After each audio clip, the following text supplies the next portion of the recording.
NANI?! Hey guys! What's up? What's up? Ito ang P-51 Mustang! World War II fighter plane mga pre!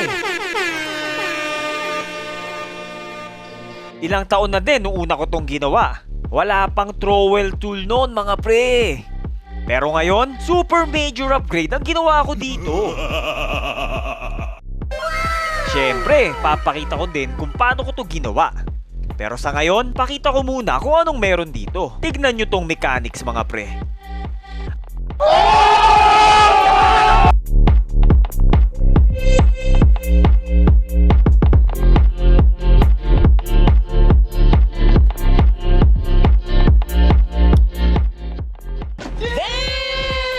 Ayos, di ba?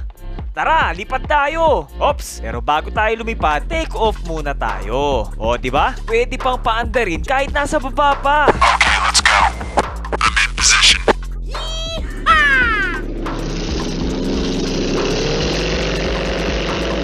Ayos, let's take off.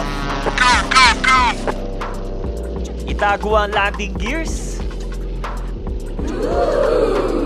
Kaya din mag-barrel roll nito mga pre.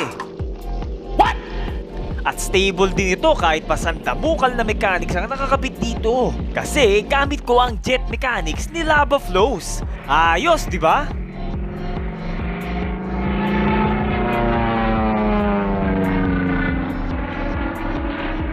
Tignan nyo tong cockpit. Kita nyo yung mga gumagalaw sa panel? Astig, di ba? NANI?! Yung control stick, tignan nyo. Gumagalaw din mga pre. Oh my God! Wow! Nakuha ko ang inspiration na to mula sa jet ni Redis Red. Ito sa F-22 Raptor na na-feature ko din. Siyempre, yung propeller, ayos, di ba? So ito ay detalyadong P-51. Smooth, yung shape, talagang mukhang totoo, di ba?